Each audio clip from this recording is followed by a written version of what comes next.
ಯಾವ ರೀತಿಯಾಗಿ ತಯಾರಿಯನ್ನು ಮಾಡ್ಕೊಳ್ಬೇಕು, ಸಬ್ಜೆಕ್ಟ್ಗಳಲ್ಲಿ ಹೇಗೆ ವಿಷಯವನ್ನು ಆಯ್ಕೆ ಮಾಡ್ಕೊಂಡು ಓದಬೇಕು ಅಂತ ಹೇಳಿ, ಎಷ್ಟು ಸಮಯ ಮೀಸಲಿಡಬೇಕು, ದಿನಕ್ಕೆ ಸಮಯನೇ ಕಡಿಮೆ ಇದೆ, ಎಷ್ಟು ಗಂಟೆ ಓದಬೇಕಾಗುತ್ತೆ ಮಕ್ಕಳು ಅಂತ ಹೇಳಿ? 14 hours ಅಂತೂ ಓದಬೇಕು madam. If you want to get 580 madam. ತುಂಬ ಟಾಪರ್ಸ್ ಆಲ್ರೆಡಿ ಚೆನ್ನಾಗಿ ಓದ್ಕೊಂಡ್ಬಂದಿದ್ರೆ ಯಾರೋ ನಾನು ಕೆಲವ್ರ ಬಗ್ಗೆ ಮಾತಾಡ್ತಿಲ್ಲ, ಅವ್ರು 4 hour. ಮತ್ತು ಈ ಟಾಪರ್ಸ್ ಏನು ಮಾಡ್ಬಿಡ್ತಾರೆ, ನಾನು 4 hour ಓದಿದೆ, 6 hour ಓದಿದೆ. ಇವ್ರು ಹಿಂಗೆ ಕಳೆದ 15 ವರ್ಷದಿಂದ ಓದಿರ್ತಾರೆ, ಅದಕ್ಕೆ ಸಕ್ಸಸ್ ಆಗಿರ್ತಾರೆ. ಇಟ್ ಡಸಂಟ್ ಮೀನ್ ನೀವು 4 hour ಓದಿದ ತಕ್ಷಣ. ಬಟ್ ನಾನು ಹೇಳ್ತೀನಿ 14 hours ಓದಿ. 14 hoursಲ್ಲಿ ಅಟ್ಲೀಸ್ಟ್ ಬಯೋಕೆಮಿಸ್ಟ್ರಿಗೆ ಜಾಸ್ತಿ ಟೈಮ್ ಕೊಡಿ. If you are weak in physics, ಇವೆರಡರಲ್ಲಿ ಒಂದು 520ವರೆಗೂ ತೊಗೊಂಬನ್ನಿ. ಫಿಸಿಕ್ಸ್ ಒಂದು 80-100 ಆದರೂ ನೀವು ಸೆಲೆಕ್ಟ್ ಆಗಿಬಿಡ್ತೀರಾ. ಸೊ 580 ಮಿನಿಮಮ್ ಬೇಕೇ ಬೇಕು. ಸೊ ಏನಾದರೂ ರಿಸರ್ವೇಷನ್ ಇದ್ದರೆ, ಕ್ಯಾಟಗಿರಿ ಇದ್ದರೆ ಒಂದು 550ವರೆಗೂ ಓಕೆ. 580 ಬೇಕು. ದಯವಿಟ್ಟು 14 hours ಟೈಮ್ ಟೇಬಲ್ ಹಾಕ್ಕೊಳ್ಳಿ. 35 days ಮೊಬೈಲಿಂದ ದೂರ ಇರಬೇಕು, ಸೋಷಿಯಲ್ ಮೀಡಿಯಾದಿಂದ ದೂರ ಇರಬೇಕು. ಮನೇಲಿ ಕೂತು ಓದೋಕ್ಕಾದರೆ ಓದಿ, ಇಲ್ಲಾಂದರೆ ನಿಮ್ಮ ಕಾಲೇಜುಗಳಲ್ಲೋ ನೀವು ತರಬೇತಿ ತೊಗೊಂಡಿರೋ ವಿದ್ಯಾಸಂಸ್ಥೆಗಳು ಕರೆದು ಮತ್ತೆ ಓದಿಸ್ತೀವಿ ಅಂದರೆ ಹೋಗಲ್ಲಿ ಪ್ರಿಪೇರ್ ಆಗಿ.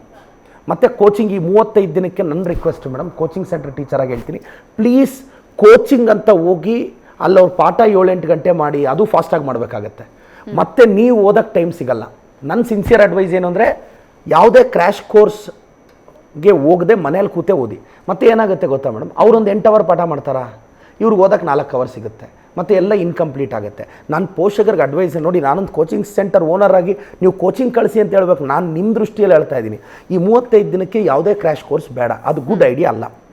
ಇನ್ನು ಬೇಕು ಅಂದರೆ ನಿಮ್ಮ ಮಕ್ಕಳು 1 hour 2 hours ಆನ್ಲೈನಲ್ಲಿ ಯಾವುದೋ ಎಲ್ಲ ತುಂಬ ಜನ ಚೆನ್ನಾಗಿ ಮಾಡಿರೋದಿದೆ, ಯಾವುದಕ್ಕೂ ಒಂದು ಸಬ್ಸ್ಕ್ರೈಬ್ ಮಾಡಿಸಿ ಓದಿಸಿ. ಬಟ್ ಒಂದು 8 ತಾಸಂತೂ ಸೆಲ್ಫ್ ಸ್ಟಡಿಗೆ ಇರಲೇಬೇಕು.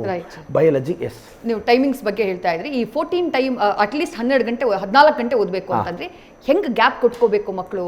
ಈಗ ನಾನ್ ಸ್ಟಾಪ್ ಆಗಿ ಓದಬೇಕಾ, ಬ್ರೇಕ್ ಹೆಂಗೆ ತಗೊಳ್ಬೇಕು ಅಂತ ಹೇಳಿ? ನನಗೆ ಗೊತ್ತಿರೋ ಪ್ರಕಾರ ಬೆಳಗ್ಗೆ 6ರಿಂದ ರಾತ್ರಿ 10 ಗಂಟೆ, ರಾತ್ರಿ 12 ಗಂಟೆ ಐಡಿಯಲ್ ಟೈಮ್ ಟೇಬಲ್. ಬೆಳಗ್ಗೆ 6ರಿಂದ 8 ಗಂಟೆ ಓದಿ, ಒಂದು ಅರ್ಧ ಗಂಟೆ ಬ್ರೇಕ್ಫಾಸ್ಟ್ ಟೈಮ್ ತೊಗೊಂಡು 8:30ಯಿಂದ 10:30 ಮತ್ತೆ 2 ತಾಸು ಕೂರ್ಬೇಕು ಮೇಡಮ್. ಮತ್ತೆ 4 ತಾಸಲ್ಲಿ 4 ಸಲ ಅಡುಗೆ ಮನೆಗೆ ಹೋದರೆ ಅಡುಗೆ ಮನೆಗೆ ಸೀಮಿತ ಆಗಬೇಕಷ್ಟೆ. ನಾನು ಕರ್ನಾಟಕದ ಹೆಣ್ಮಕ್ಳನ್ನ ವಿನಂತಿಸ್ತೇನೆ, ನಿಮ್ಮ ಪೋಷಕರ ಸ್ಥಾನದಲ್ಲಿ ಜವಾಬ್ದಾರಿಯಿಂದ ಮಾತಾಡ್ತೀನಿ, ಕೂರ್ಬೇಕು 2 ತಾಸು. 10:30ಯಿಂದ ಒಂದು 5 ನಿಮಿಷ ಟೀ ಬ್ರೇಕ್, ಮತ್ತೆ ಕೂರ್ಬೇಕು 12ವರೆಗೆ. ಊಟ ಮಾಡಿ ಒಂದು 1 ತಾಸು ನಿದ್ದೆ ಮಾಡಿ, ಮತ್ತೆ ಕೂರ್ಬೇಕು. ರಾತ್ರಿ 12ವರೆಗೂ. 35 ದಿನ ಯಾವುದೇ ಮದುವೆಗೆ, ಗೃಹಪ್ರವೇಶಗಳಿಗೆ, ನಾಮಕರಣಗಳಿಗೆ ಇದೆಲ್ಲ ಕಟ್ ಮಾಡಿ ಕುತ್ಕೊಂಡು ಓದಬೇಕು. ಇಲ್ಲ ಇದೊಂದು ಕಸಿನ್ ಮದುವೆ, ಇದೊಂದು ರಿಲೇಟಿವ್ ಮದುವೆ, ಇದು ಇಂಪಾರ್ಟೆಂಟ್ ಅಂತೆಲ್ಲ ಹೇಳಿದ್ರೆ ಇನ್ನೊಂದು ವರ್ಷ ತಗೋಬೇಕಾಗತ್ತೆ. ಮಾತಾಡ್ದಷ್ಟು ಈಸಿ ನೀಟ್ ಅಲ್ಲ, ಅಪ್ಪ ಅಮ್ಮ ಅಂದ್ಕೊಂಡಷ್ಟು ಈಸಿನೂ ನೀಟ್ ಅಲ್ಲ. ಏನೋ ಮಗಳನ್ನ ಒಳ್ಳೆ ಕಾಲೇಜ್ಗೆ ಆಗ್ಬಿಟ್ಟಿದ್ದೀನಿ, ಡಾಕ್ಟರ್ ಆಗ್ತಾನೆ ಅನ್ನೋ ಕಲ್ಪನೆಯಿಂದ ಅವ್ರು ಆಚೆ ಬರಬೇಕು. ನೀವು ರೆಮಾನ್ಸ್ ಬ್ಲೇಸರ್ ತಗೊಂಡ್ರು ನಾವು ಚೆನ್ನಾಗಿ ಕಾಣಬೇಕಲ್ಲ. ಅಂಥ ರೆಮಾನ್ಸ್ ಬ್ಲೇಸರ್ ಹಾಕಿದ್ರು ನಾನು ಚೆನ್ನಾಗಿ ಕಾಣ್ತಿಲ್ಲ ಅಂದರೆ ರೆಮಾನ್ಸ್ ಕಂಪ್ನಿಯವನು ಏನು ಮಾಡ್ತಾನೆ? This what I am telling. So ಪೋಷಕರಿಗೆ ಪ್ಲೀಸ್ ಪ್ಲ್ಯಾನ್ ಯುವರ್ ಸೆಲ್ಫ್. ಮತ್ತು ನಾನು ಇನ್ನೊಂದು ರಿಕ್ವೆಸ್ಟ್ ಮಾಡ್ತೀನಿ ಮೇಡಮ್, ಚಾಪ್ಟರ್ ವೈಸ್ ಪ್ರಾಕ್ಟೀಸ್ ಮಾಡಿಯಪ್ಪ. ನಂದು ಬೇಕು ಅಂದರೆ ನಾನು ಪರಿಶ್ರಮ ನೀಟ್ ಅಕಾಡೆಮಿ ವೆಬ್ಸೈಟ್ಗೆ ಹೋಗಿ ನಾನು ಚಾಪ್ಟರ್ ವೈಸು ಟೆಸ್ಟ್ ಸೀರೀಸ್ನ ಅಪ್ಲೋಡ್ ಮಾಡ್ತೀನಿ. ನಿಮಗೆ ಬೇಕು ಅಂದರೆ ಫ್ರೀಯಾಗಿ ಡೌನ್ಲೋಡ್ ಇರುತ್ತೆ. ದಯವಿಟ್ಟು ಆ ವೆಬ್ಸೈಟ್ಗೆ ಹೋಗಿ ನೀವು ಡೌನ್ಲೋಡ್ ಮಾಡಿಕೊಂಡು ಪ್ರಾಕ್ಟೀಸ್ ಮಾಡಿ. ಕನ್ನಡ ಮೀಡಿಯಂ ಮಕ್ಕಳಿಗೆ ನಾನು ನಿಮ್ಮ ವಾಹಿಯಲ್ಲಿ ಕೆಲವು ಚಾಪ್ಟರ್ಸ್ ಟೀಚ್ ಮಾಡಬೇಕು ಅಂತಿದ್ದೀನಿ ಮ್ಯಾಮ್. ನಮ್ಮ ರವಿ ಸರ್ ಅವರು ಮಾತಾಡಿದೆ, ಕೆಲವು ಚಾಪ್ಟರ್ಸ್ ನಿಮ್ಮ ವಾಹಿನಿಯಲ್ಲೂ ಟೀಚ್ ಮಾಡ್ತೀನಿ. ಅಟ್ಲೀಸ್ಟ್ ಹಳ್ಳಿಯಲ್ಲಿರೋ ರಿಮೋಟ್ ಏರಿಯಾದಲ್ಲಿರೋ ಮಕ್ಕಳಿಗೆ ಸ್ವಲ್ಪ ಇಂಪಾರ್ಟೆಂಟ್ ಬಯಾಲಜಿ ಟಾಪಿಕ್ಸ್ ಕನ್ನಡದಲ್ಲಿ ಅರ್ಥ ಆಗಲಿ ಅಂತ. Right sir. ಕೊನೆಯದಾಗಿ ಮಕ್ಕಳಿಗೆ ಒಂದು ಸಜೆಷನ್ ಕೊಡಬೇಕು ಅಥವಾ ಏನೋ ಹೇಳಬೇಕು ಅಂತಂದರೆ, ಮೆಸೇಜ್ ಕೊಡಬೇಕು ಅಂದರೆ ಏನು ಹೇಳ್ತೀರಿ ಸರ್? ನಾನು ಎಲ್ಲ ಕರ್ನಾಟಕದ ಮಕ್ಕಳಿಗೆ ರಿಕ್ವೆಸ್ಟ್ ಮಾಡ್ತೀನಿ, ದಯವಿಟ್ಟು ಧೈರ್ಯವಾಗಿ ಓದಿ.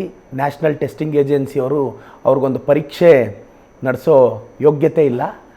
ಭಾಳ ಸಂದರ್ಭದಲ್ಲಿ ಇದು ರಿಪೀಟೆಡ್, ಈ ನಡುವೆ ಸಂದರ್ಭದಲ್ಲಿ ಡೈಪರೇ ಲೀಕ್ ಆಗಲ್ಲ, NTA ಪೇಪರ್ ಲೀಕ್ ಆಗುತ್ತೆ. ಸೊ NTA ಅವ್ರು ಏನಾದರೂ ಡೈಪರ್ ಕಂಪ್ನಿ ಓಪನ್ ಮಾಡಿದ್ರೆ ಆ ಕಂಪ್ನಿನೂ ಬಿದ್ದೋಗುತ್ತೆ. ಇದು NTA ಬಗ್ಗೆ ನಮಗಿರೋ ಅಪಾರವಾದ ಗೌರವ. ಸೊ ಡೈಪರ್ ಕೂಡ ಲೀಕ್ ಆಗಲ್ಲ, NTA ಪೇಪರ್ ಲೀಕ್ ಆಗುತ್ತೆ. This is a condition of the national testing agency.